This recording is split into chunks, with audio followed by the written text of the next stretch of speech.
going to look at the section called Hopeful Solutions in the notes. Ми будемо вивчати розрішення конфліктів, обнадежуючі рішення. Це є частина 4. It's number 4 in the Russian notes, and I think it's probably that in the Ukrainian also. У російських записах це частина 4, а в українських це рішення, які дають надію, це частина 7. І саме point in the 7 in the Ukrainian, okay. There are many most important points. Є дуже багато найбільш важливих думок. But this is one of them. Але це є одна з них. The whole point of counseling is that people have to have hope. Все поняття, все пастирське консультування базується на тому, що люди мають мати надію. If people think that everything is hopeless and there's no possible good that can come, well, they're going to just give up. Якщо люди будуть думати, що немає надії, що все є безнадійно, нічого з цього не вийде, то знаєте, якого виходу тоді немає. But as Christians who know the Bible, we can tell people that there's always hope. Але як християни, які знають Біблію, ми можемо сказати людям, що завжди є надія. Because all things are possible with God. Тому що всі речі є можливі з Богом. Немає для Бога нічого неможливого. And so we want to counsel people by making them confident that with God's help, no matter what I have to face, God will turn it for good.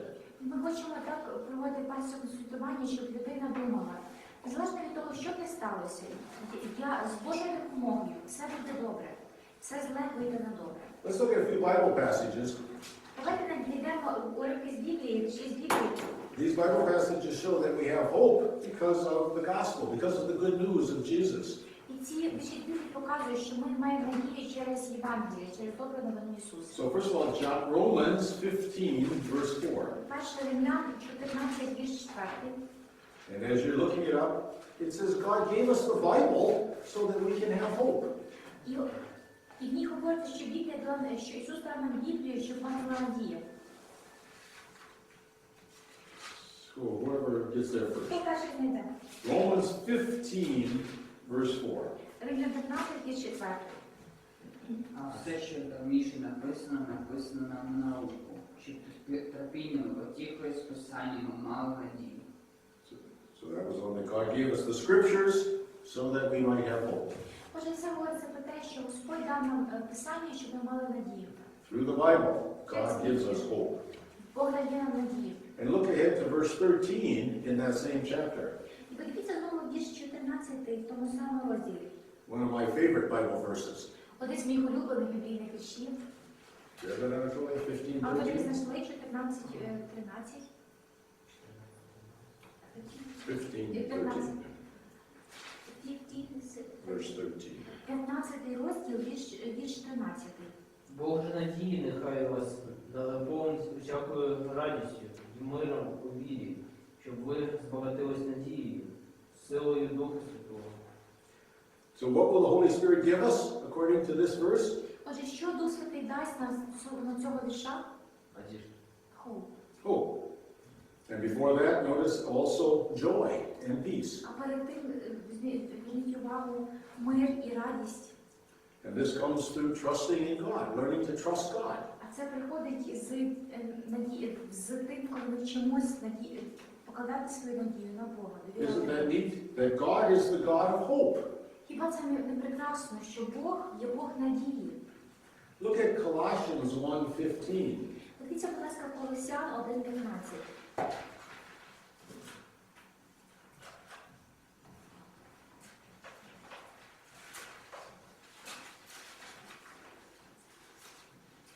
Colossians 1:15. Отже, Колосян 1:15. Wait, I gave you that wrong. Colossians 1, verse 5. Verse 5. Ні, я неправильно сказав, Колосян 1:5. Надежде, боготворной на его небесах, о чем вы прежде слышали в истинном слове благовествования. See, so the hope comes from gospel. Отже, бачите, надія приходить з Євангелія. And knowing that we have the truth and that we have heaven. І від пізнання, що ми знаємо, що є правда і є небеса. If everything else goes wrong, I can still look forward to heaven. Навіть якщо все інше піде шкереберть, я все ще можу надіятись на вічне життя на небі. So now we can read the first little paragraph there in the notes. Отже, без конспекта, давайте почитаємо перший маленький абзац. Обнадеживающее движение, часть 4. Людям нужна надежда. Какими бы ни были проблемы, мы всегда можем предложить надежду, потому что Богу все возможно. В Матфея 19:26. Плоды покаяния и прощения означают, что мы можем смотреть с надеждой на положение, которое раньше казалось безнадежным. Смотрите примеры Библии. So that was that. We can look at it in the book, right? It was this part here. Yes. Let's look at those Bible passages. Добре, давайте подивимося почитаємо ці вірші з Біблії. Why don't we take turns? Sarah, you find Job, you find the Isaiah passage. А давайте по-чесному. And you find the Luke passage. Йов, Ісая, а ви, Олексій, Луки. You see where we're at? Розділка Луки, 3. Луки 1:37. Я знаю, що можеш ти все, і не спиняється задум для вас. Добре. Анатолій?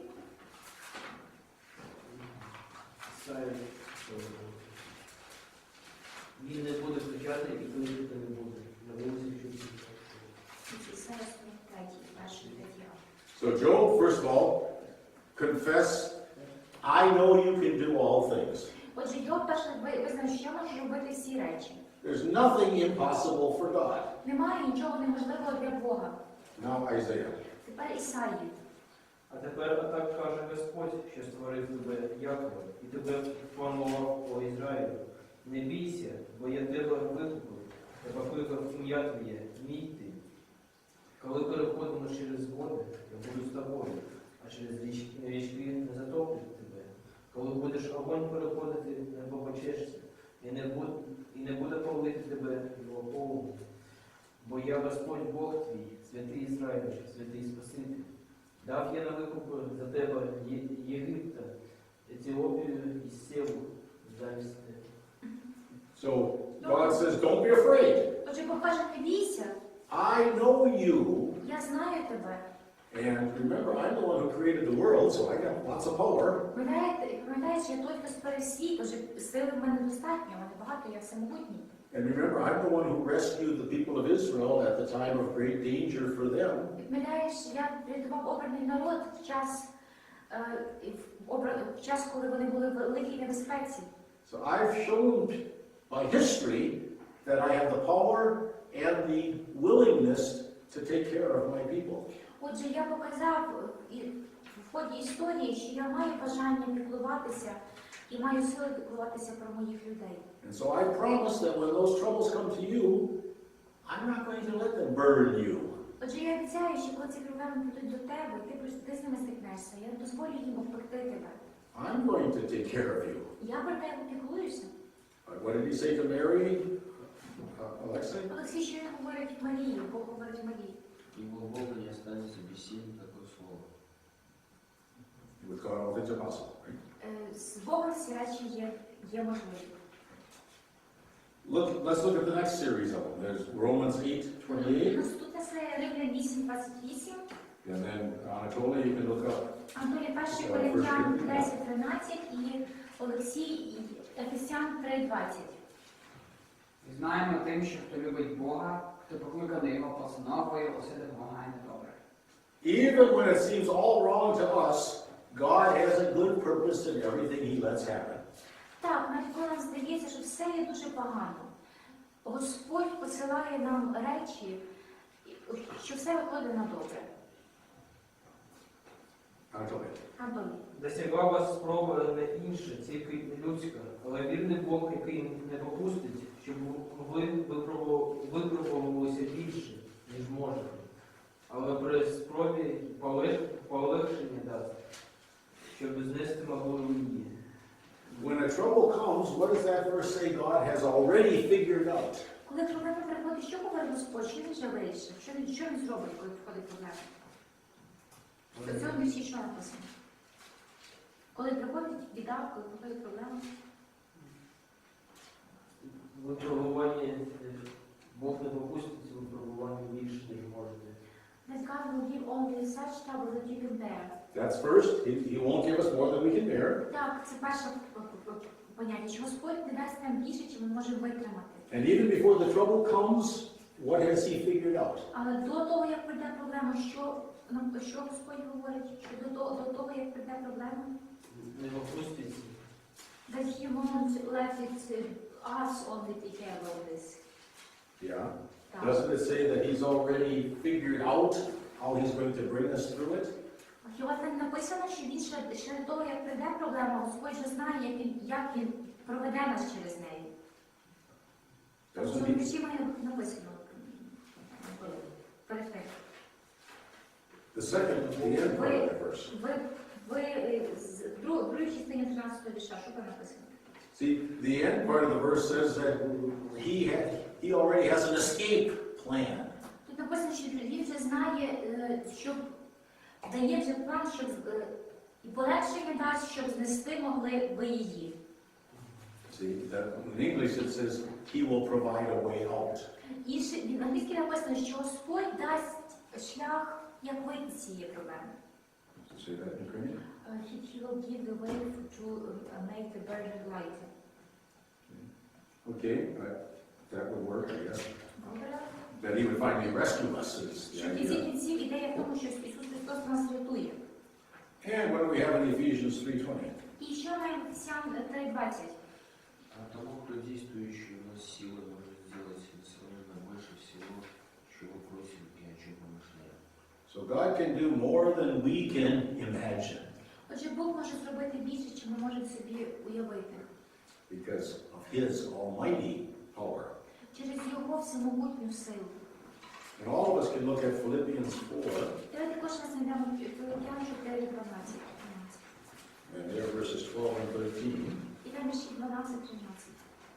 Умію я бути покорані, умію бути і в достатку. Я привчився до всього і всім, насичатися і голод терпіти, мати достаток і бути недостачі.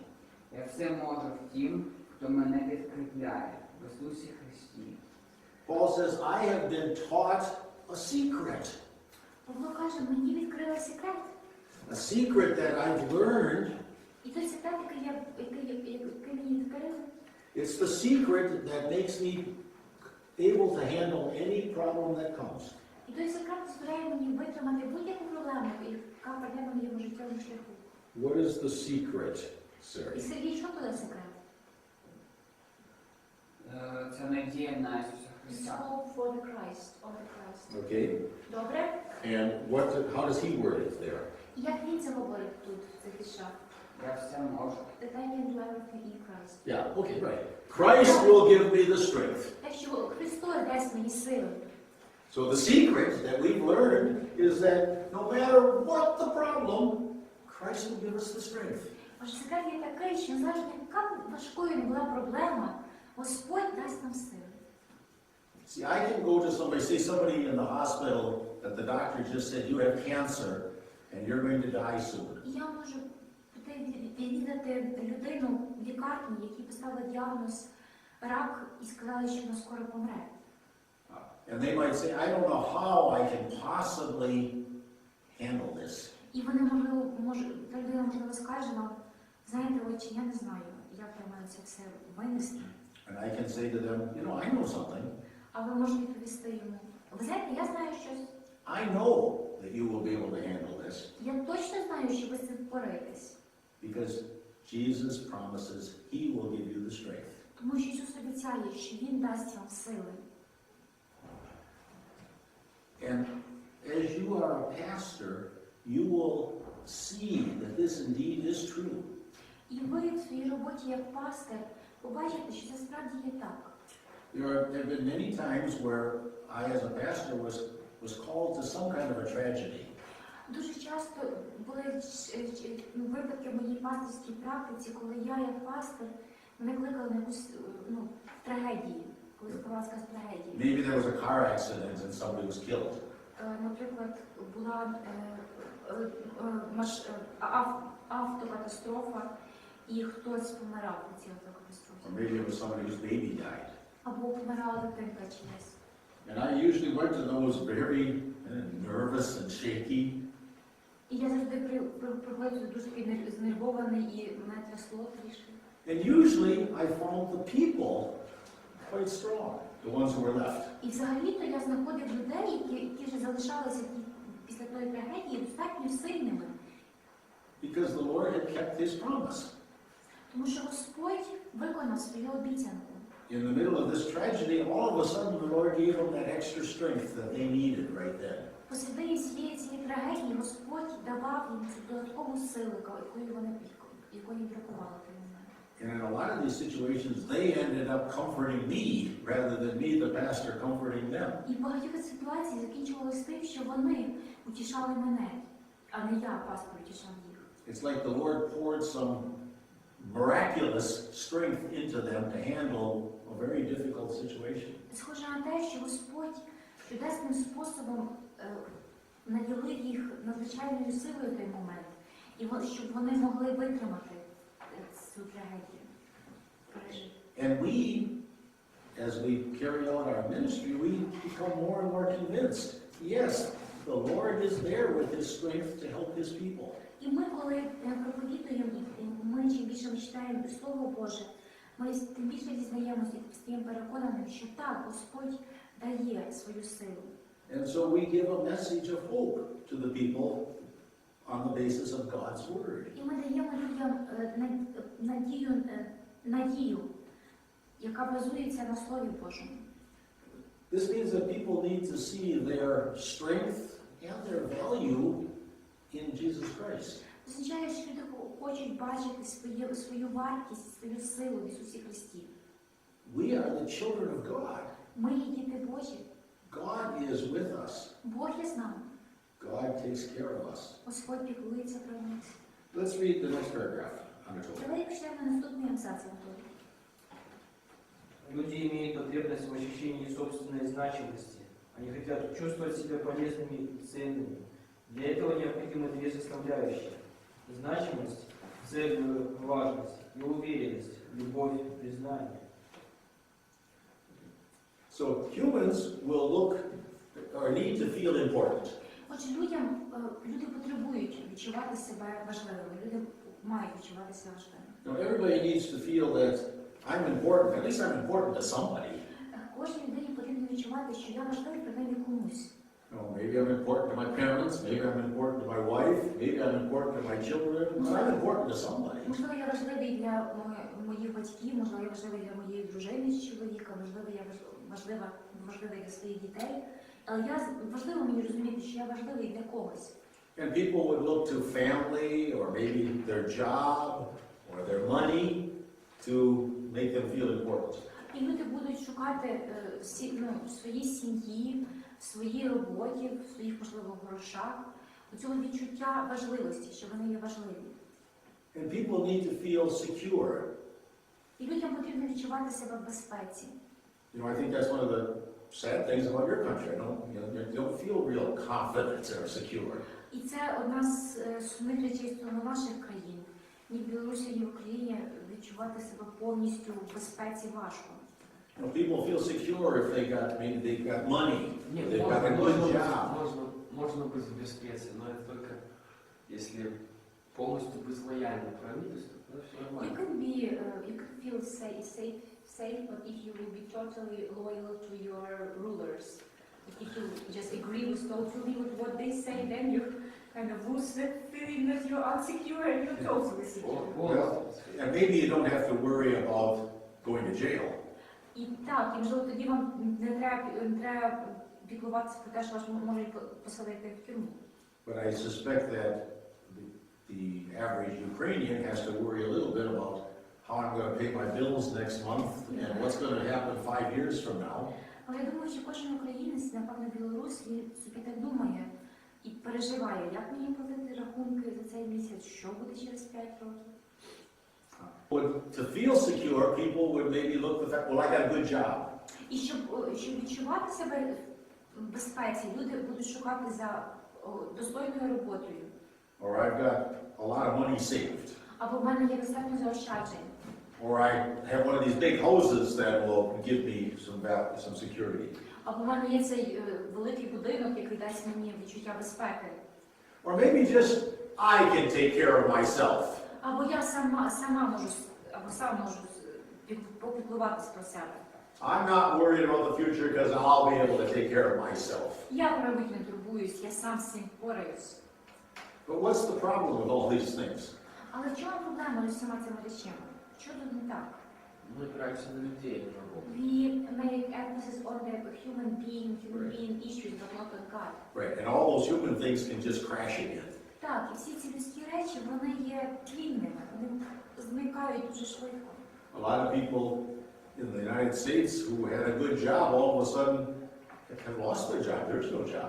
Багато людей в Америці, які мали престижну роботу, раптово під час кризи її втратили, немає ж роботи. You know, but 10 or 15 years ago, the people that had money in the bank in Ukraine all of a sudden woke up and thought it was gone. Люди в Україні 20 років тому, які були заощадження ґрунтовні, вони, інфляція їх з'їла повністю, так, і вийшло, що цих грошей немає, бо в один білий день прекрасний раптово. I can feel that I can handle anything, but I could have a heart attack tomorrow and not be able to do anything. Я можу собі думати, що я з всім впораюсь, все буде добре, але в мене завтра може ставина постатися, і я можу з чимось вужче впоратися, буде дуже важко. My wife was out for a walk by our house in California yesterday, Моя дружина в Каліфорнії, в Місісіпі, вона гуляла біля будинку вчора.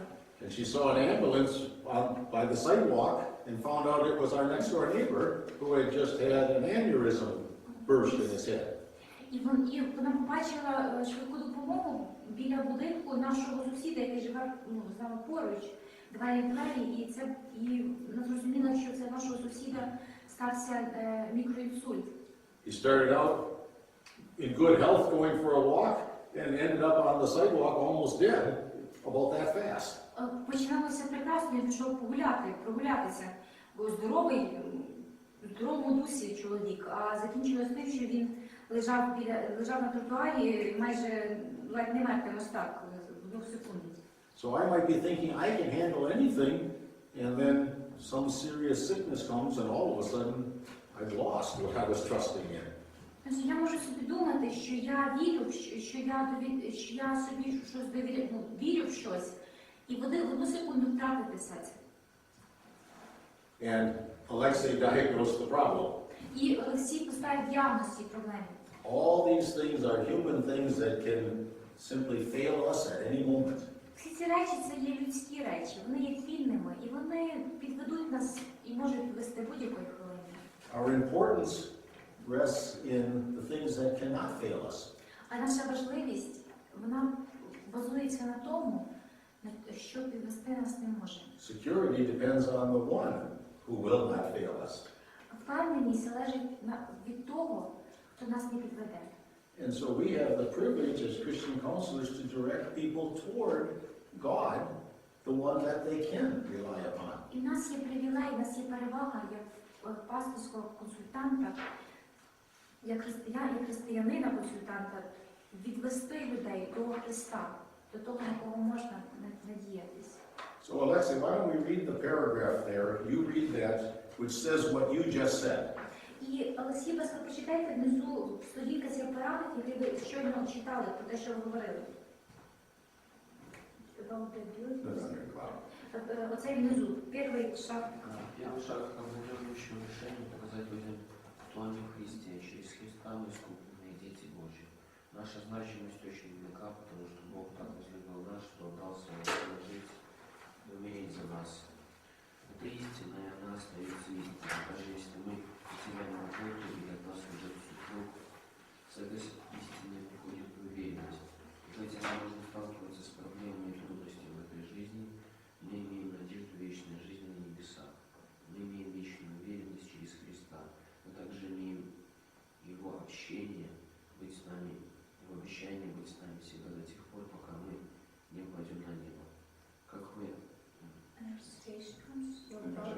So, Ще не допомічаєте. so we are important because we're the children of God. Тому ми є важливі, тому що ми є діти Божі. And we are secure because God has a place waiting for us in heaven. І ми є в безпеці, тому що на небесах у нас є домівка Божа, яка очікує нас. And while we stay in this world, God will take care of his children. І поки ми перебуваємо в цьому світі, Господь попіклується про своїх дітей. We have a situation. Let's see if we can analyze what might be the problem of this lady. У нас є ситуація, давайте проаналізуємо, в чому проблема цієї жінки. So, Sergey, read the situation, and then we're going to analyze. We're going to be counselors. Проаналізуємо, вона буде консультантом. Как вы отреагируете на следующую ситуацию? Барбара, 38-летняя женщина, пришедшая к вам в офис. У нее депрессия. Ее муж – успешный бизнесмен. Большую часть времени он должен проводить на работе. Ее 2 детей ходят в школу. Она говорит им, что они не ценят все того, что она делает для них. Вы узнаете от Барбары, что ее мать – сильная личность, и она многого требовала от Барбары. И ее 2 сестер. Ее отец, с которым она была близка, недавно умер после продолжительной болезни. Did you read that? Yes. Okay. I see at least 7 possible problems that she has. Я в цій ситуації бачу принаймні 7 можливих проблем, які є в цієї жінки. And the situation is, I don't know which of these 7 problems is the real source of her depression. І справа в тому, що я не знаю, яка з цих 7 причин може бути справжньою причиною її депресії. So we're not going to know from this description exactly what the cause of her problem is. Отже, насправді з цього опису ми не можемо знати, яка є причина істинна її депресії. But we have enough information to see 7 possible explanations for her feelings. Але в нас є 7 можливих пояснень її почуттям. What might be one of the problems? Яка, можливо, одна з причин є, Анатолій? Причина, дети ходят в школу.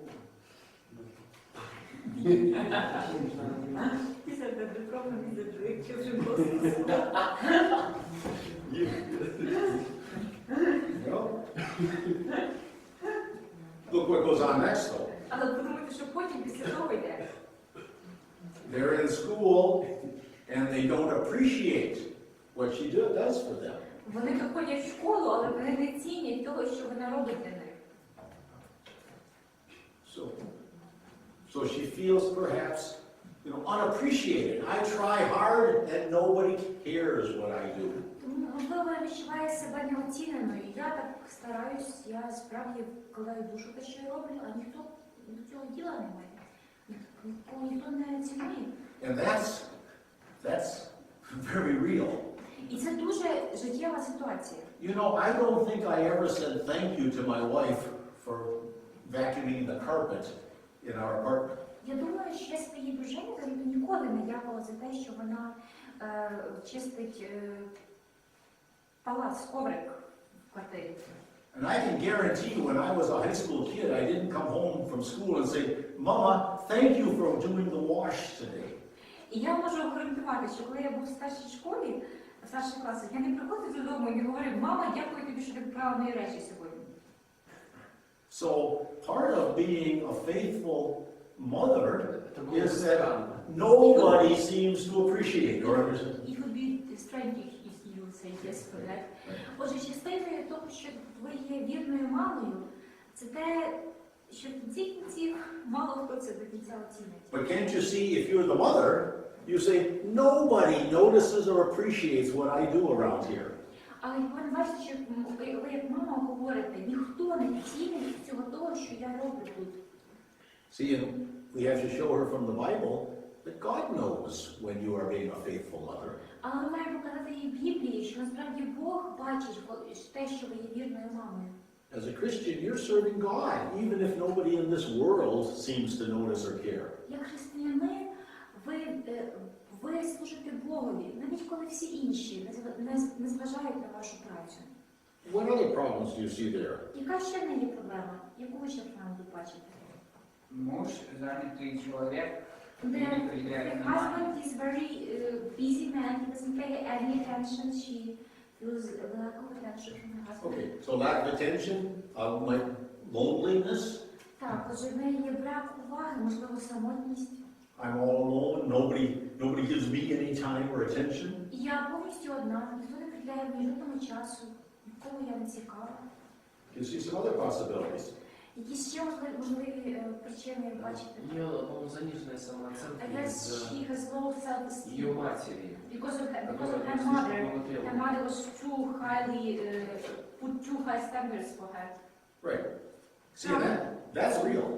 І це так відбувається часто. My wife was always put down by her father. Мою дружину завжди ображав батько її. And even like 40 years later, when she's an adult, she still is not close to her father. І через 40 років вона виросла, вона вже доросла людина, але своїм батьком близьких стосунків вона так і не побудувала. Because she still remembers that he always put her down and made her feel like she was not good enough. Тому що вона завжди пам'ятає, що як він її, не то що там принижував, але він показував їй, що вона є недостатньо доброю. So mother might be dead, but she still has this scar from mother that you're not good enough.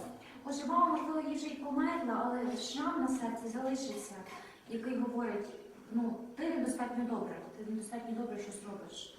And there's another thing related to that. І є ще одна річ, яка з цим пов'язана. She probably didn't like her mother too much. Вона, напевно, свою маму не дуже любила. And Не now подобалася. maybe she has guilt of the way I used to think about my mother. І, можливо, зараз її мучить почуття провини через те, як вона думала про свою маму. And she might even be thinking, see, God is punishing me now through my kids for the way I was toward my mother. І, можливо, вона думає навіть, що Бог зараз мене карає моїми дітьми, ставленням моїх дітей до мене через те, як я ставила до своєї матері. Just like I think my wife always had a kind of a guilty conscience that she couldn't feel closer to her father. Так, я думаю, що моя дружина не мала відчуття стурбованої совісті через те, що вона не могла відчуватися ближче до свого батька в близьких стосунках. Okay, what other problems would be in Добре, here? які ще проблеми ви бачите тут? Помер одна з найближчих його людей, яка розуміла і підтримала зі всього життя. Her father, who was her helper and who understood her. Okay.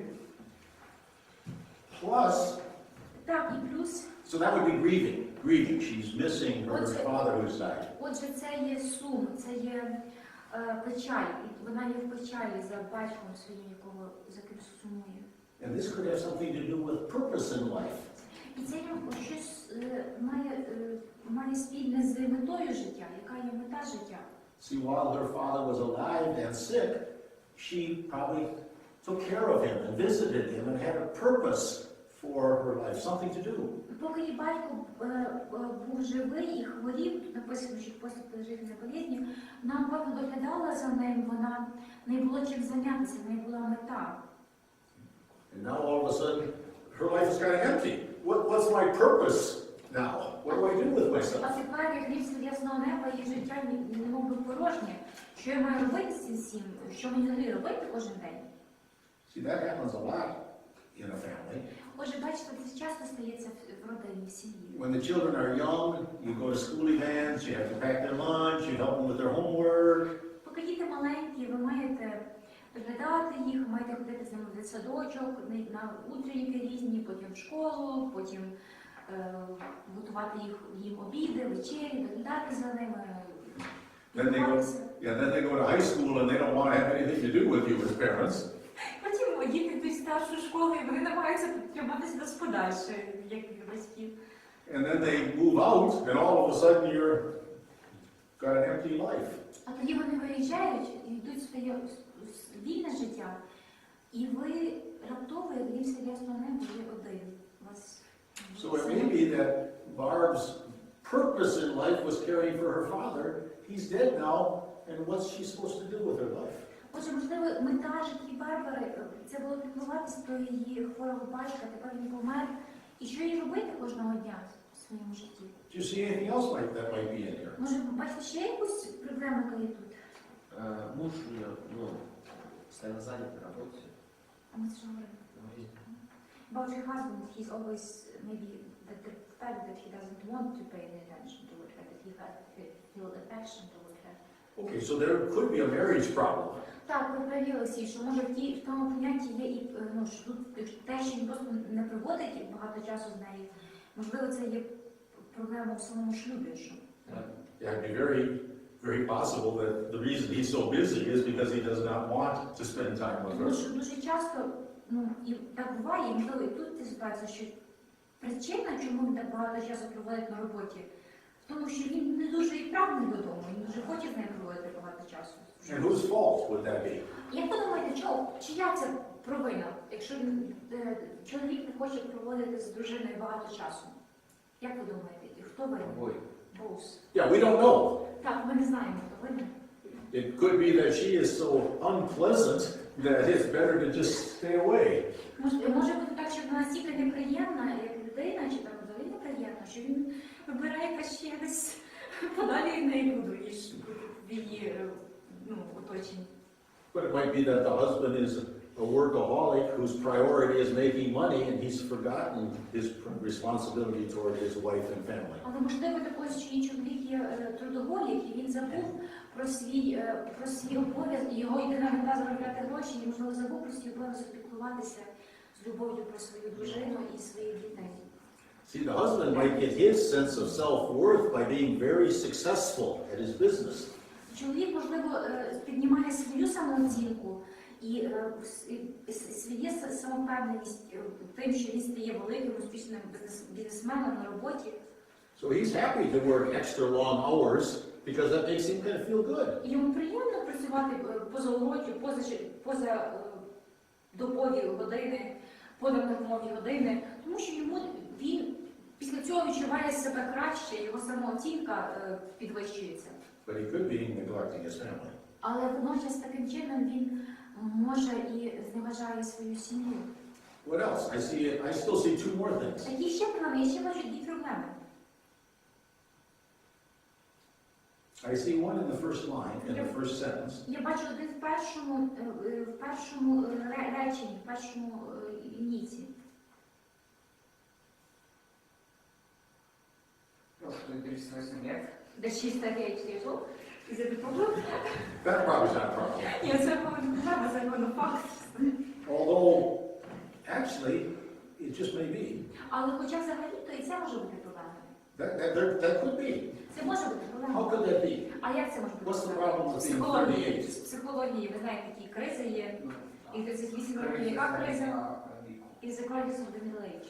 Right. It's Так. basically you're coming into the end of when she could have children. Так, отже, фактично підходите до того часу, коли вона вже, напевно, не зможе народжувати дітей. Maybe she always wanted 3 children and only has 2. Можливо, вона хотіла 3 дітей, а зараз має діти 2. And when the woman comes into that stage of her life, she also has mood swings and all kinds of other strange things. І коли людина в такому жінка підходить до цього віку, в неї перепади настрою з'являються і багато інших цікавих змін. So you're right, I didn't even have that one. Отже, ви праві, я теж навіть не записала, але це правда, що 38 років це є час кризи, приблизно. You write that one down, that's a good one. Do you know menopause? Yes, I know. You get the number? Yeah. А 38 років це є час менопаузи. I mean, like, she's at all that age.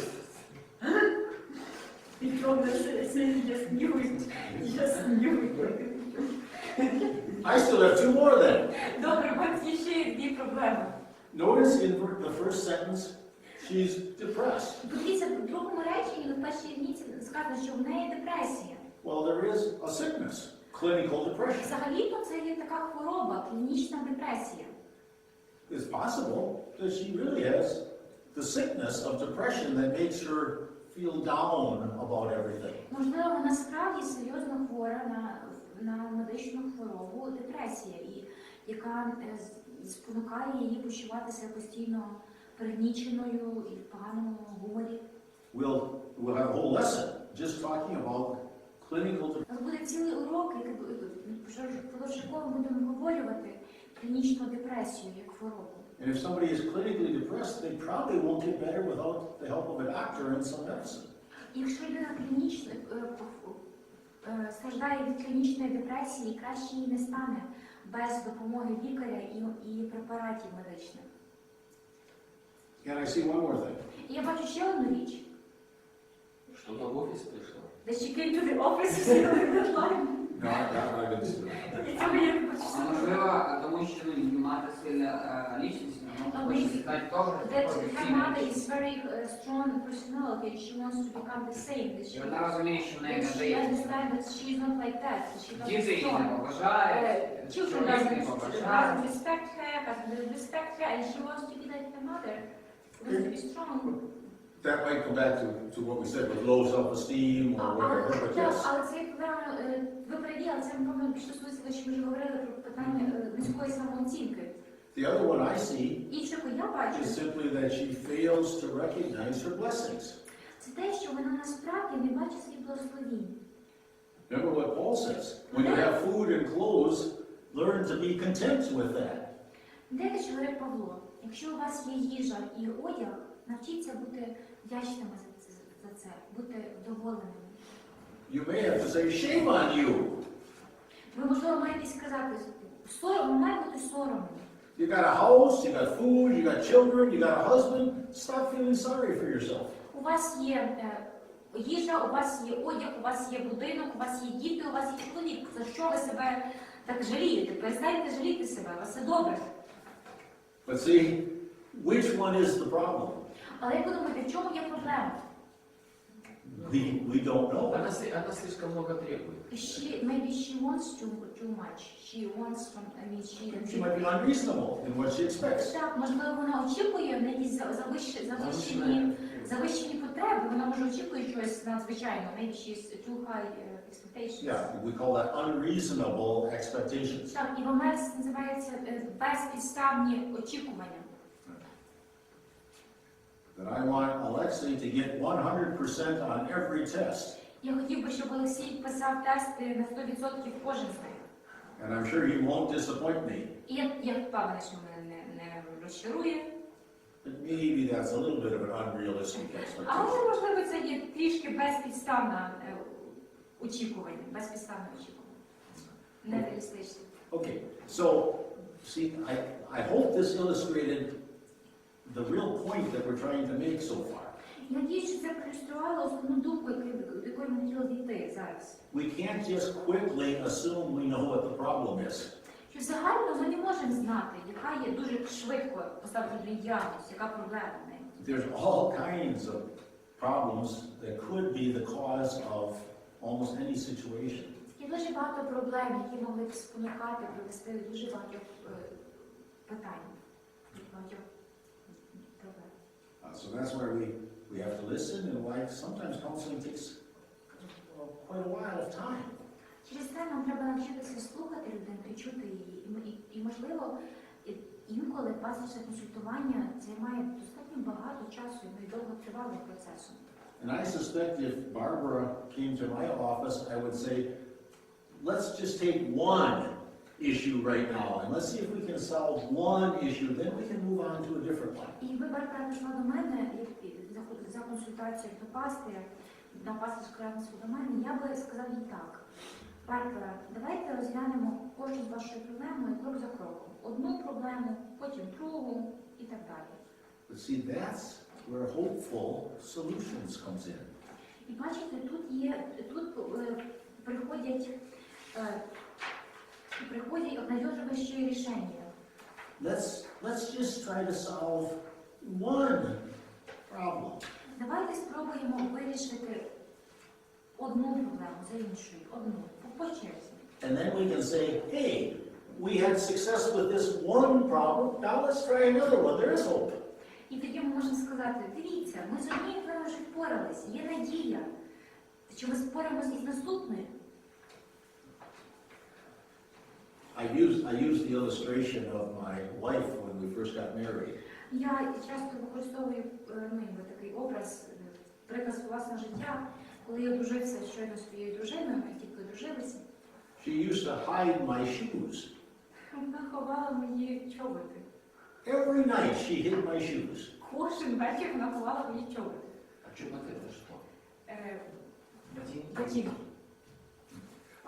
I would leave them at the bottom of the bed because I was going to wear them tomorrow. Я їх залишав біля ліжка, коли приходив, тому що збирався не йти наступний день. And they'd be gone in the morning. А зранку не було. Every day she hid my shoes. Кожен ранок вона ховала моє взуття. But she wasn't real smart. Але вона дуже була така хитра. She always hid them in the same place. Що і завжди ховала в одному і тому самому місці. I learned that she was always hiding them in the closet on the little shelf where the shoes were supposed to go. І вона завжди їх ховала в маленькій шафці, яка взагалі-то була зроблена для взуття. You see, I didn't think it was important to put them away. She thought it was important that they be put away in the right place every night. Отже, бачите, для мене це не було важливо, щоб ті чоботи, це взуття стояло на своєму правильному місці, але для моєї дружини це було важливо, щоб вони їх заховати кожного вечора. So if we went to a marriage counselor about our problem, Отже, якщо ми йдемо до консультанта з питань подружніх через наші проблеми у шлюбі, she might list a bunch of complaints, and one of them would be he doesn't ever put his shoes away. вона може перелічити цілий список, з чого вона скаржиться, і один з цих скарг могла б бути, він ніколи не ховає своє взуття на місці.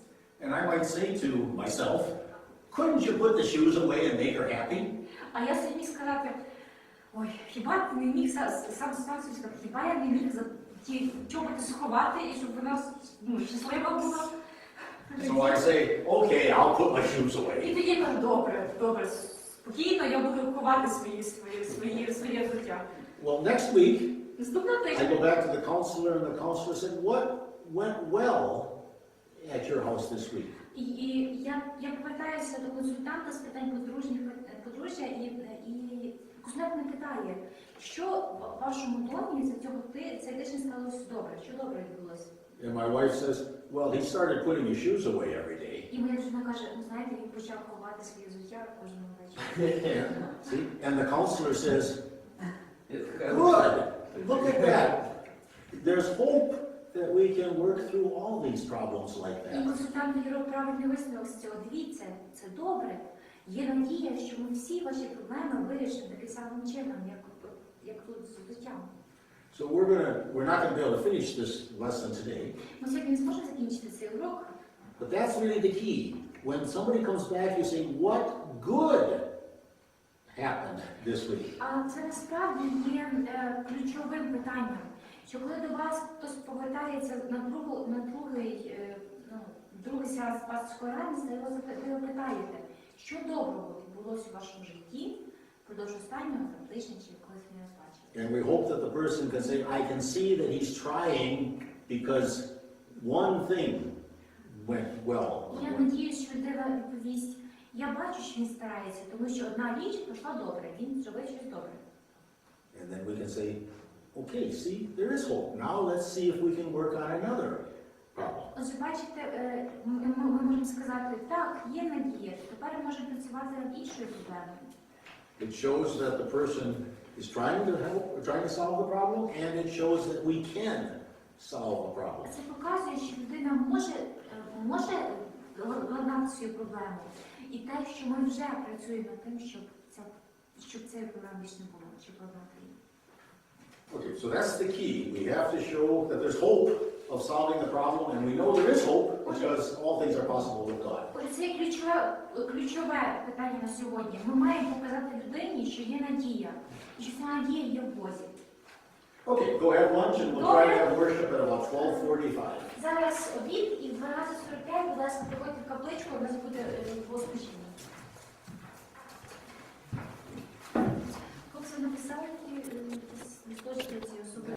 My husband said something and it really hurts, and I just can't forget it. Якщо хтось скаже вам, мій чоловік говорить мені такі речі, які справді ображають мене, мені боляче від цих слів. Can't we probably remember a time when somebody said something that hurt us? Хіба ми не зможемо згадати час, коли хтось образив нас, коли вони душі також словами?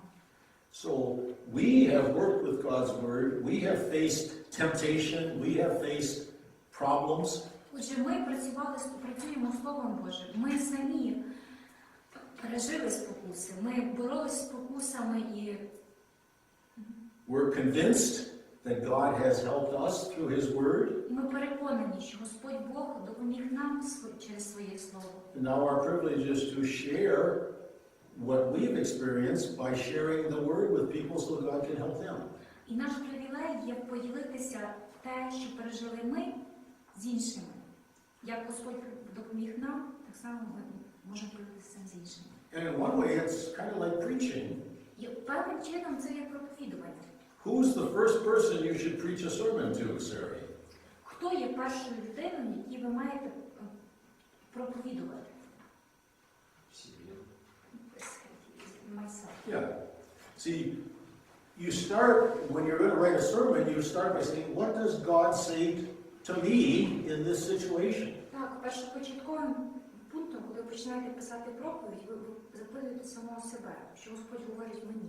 And then very likely what he says to you in this, from this Bible verse is also what he'd like to say to the people. І дуже напевно так і має бути, так і є, що те, що переважно Господь говорить вам, це пішов з Біблії, Він хоче сказати іншим людям. When I read a Bible passage that's gospel and it says God forgives your sins, Коли я читаю уривок з Євангелії, де сказано, що Господь прощає наші гріхи, мої гріхи, I don't start the sermon by saying, you sinners out there, you sure are lucky because God forgives you. я не починаю говорити, ах ви такі грішні всі, вам треба радіти, бо Господь вам простив ваші гріхи. I might start the sermon saying, aren't we all lucky that God forgives us? Але натомість я можу розпочати цю проповідь нам усім. Дуже пощастило, тому що Господь прощає на наші гріхи. Or I might say, as I was looking at this word of God, my heart was so warmed when I thought Christ loved me and died for me. Або я можу сказати, коли я читав цей вірш з Біблії, моє серце переповнилось вдячністю, тому що Господь полюбив мене і помер за мене на хресті. And today Jesus wants to say to every one of you that he loves you just like he loves me. І сьогодні Ісус хоче сказати кожному з вас, що Він любить вас точно так само, як любить мене. А можно, например, говорить грешнику, что он пойдет в ад? And may, for example, say for the sinner that he will go to hell. Well, that's the message of the law. Так, це є послання закону. But it's not sinners that go to hell. Але це не грішник, який йде в пекло. Who goes to hell? Хто йде в пекло? Не просто грішник, а який грішник? Не раскаиваюсь. The one that hasn't penetrated, that hasn't said that I'm wrong. No, Hasn't believed in not God. even that. Okay. Did he say it second? He said that the one who hasn't said that he was wrong. Ви маєте на увазі, той, хто не повірив в Христа. So that's wrong. Yeah. That answers the wrong No, answer. he said, and the word is, this word is very... Repent? Repent, yes, it's very... Okay. As long as by repent you understand repent as realize I'm wrong and turn to Jesus for his forgiveness. Так, якщо ви вкладаєте слово покаявшися, той, хто покається, це той, хто розуміє, що він грішний і що Ісус Христос помер за його гріхи. Because it's not sinners that go to hell, Тому що це не грішники, які йдуть в пекло. it's unbelievers Це that go to hell. невіруючі, які йдуть в пекло. Those that do not believe in the forgiveness that Jesus won for all people. Они не против туда идти. But they're not against going to hell. They're not against going to hell. Remember that. Unbelievers are not against going to hell. They have nothing to do with Christ. They don't think Well, about Christ. That's true. Так, це правда. And they'll find out too late that that was a bad choice. І вони зрозуміють, що це був поганий вибір, але то буде вже запізно. But some sinners go to heaven and some sinners go to hell. It's not being a sinner that makes the difference. Але знаєте, грішники попадають і в пекло, і в рай. Це не питання грішності. It's recognizing our sinfulness and turning to Christ, Це trusting in питання his forgiveness. віри в Христа і визнання наших гріхів. Те, що ми віримо в Христа і розуміємо, що Він помер за гріхи кожного з нас, за мої, за всіх решт. So the point of counseling here was Отже, питання радництва тут, that we want to lead people into the Word, що ми хочемо спрямувати людей до Слова Божого. but it's a little different from preaching at them. It's best if they read that Word and think about how it applies to them. Але це трішки відрізняється від проповідування. Краще скерувати людину до уривку з Біблії, до вірша з Біблії. Хай він сам його прочитає і скаже вам, як це Слово Боже стосується його ситуації. We still have to guide the conversation, otherwise it's going to get off onto things that aren't going to be helpful. Нам потрібно керувати розмовою, тому що вона може зійти до таких речей, які не допоможуть цій людині. For example, if it's a conflict between two people, you can be sure that the person will talk to you forever about what's wrong with that other person. Якщо, наприклад, це конфлікт між двома людьми, можете бути переконаним. Людина може розмовляти годинами про те, як не права є та інша людина. And you might have to say, we're not talking about that person right now, I'm concerned about you. І ви можете сказати, зараз ми говоримо про ту людину, я переживаю за вас. We can't do anything about that person, he's not here, but we can see what Christ says to you. Ми не можемо нічого вдіяти з тою іншою людиною, її зараз тут немає, але ми можемо подивитися, що Ісус Христос говорить про вас, про вашу ситуацію. So we have to use law and gospel, depending on what's the appropriate application. Отже, ми маємо використовувати закони по Євангелії, залежно від ситуації, залежно, що має бути використано. We want to lead the person into the Word because it's not what we think, it's what God says that's important. Ми маємо співати людину до слова і сказати, що це не те, що ми думаємо є правильно, а те, що Бог думає є правильно. We want to ask them to apply this Word to their situation. Ми хочемо, щоб вони використали це слово стосовно своєї ситуації. Now we might have to guide them to help them see how it fits in their situation. Нам, можливо, потрібно буде спрямовувати їх, щоб вони побачили, як це стосується їхньої ситуації. That's the counselor's job, to be the one who steers the canoe. Знову ж таки, це є робота радника, людина, яка направляє каної байдарку. Okay, well that kind of is the point here of the second section. Це є основна ідея другої частини. We've got advantages over any psychiatrist or psychologist because we've got the powerful Word of God and the sacraments. У нас є перевага над будь-яким психологом, психіатром, тому що у нас є сила Слова Божого, яка є наймогутнішим. But we can learn some things from them, and some of our classes that are coming up will look at some of the techniques in counseling and psychology that we can learn from. Але ми можемо навчитися прийому консультантів і психологів, і наші уроки, ми дійдемо до цього, техніки психологічні. And we'll also see that sometimes we really need to refer somebody to a psychologist or to a psychiatrist because it's a problem that we cannot handle as pastors. І ми також будемо вивчати про те, що час від часу нам потрібно буде спрямувати людину до хорошого психолога або психіатра, тому що будуть проблеми, які ми як пастор не зможемо розв'язати. So we'll have to also spend some time in this course talking about when do we refer somebody to somebody else and when is it something that we as a pastor can handle. І в цьому курсі ми будемо говорити також про те, як розпізнати цю ситуацію. Коли ми самі можемо впоратися як пастир, тому Слово Боже, чи коли нам потрібно направити людину до когось іншого. And then becomes the challenge if we feel we have to refer somebody, to whom can we refer them? І тут приходить виклик, коли ми маємо розуміти, коли ми усвідомлюємо, що нам потрібна допомога, що цій людині потрібна якась більш серйозна допомога. And that's what То comes. куди саме цю людину направити, до кого? And part of the answer there comes in serving as a pastor in a community for a period of time. You get to know who are the doctors, who are the agencies out there that maybe can help. І тут є питання в тому, що чим довше будете працювати як пастир, тим більше ви будете знати, що собою являє той чи інший психолог, хто він є як людина, чи як може допомогти та чи інша психологічна консультація. Okay, we'll stop here for today. Сьогодні ми закінчимо на сьогодні тут. And then we're going to have English after you're done with Pastor Andre.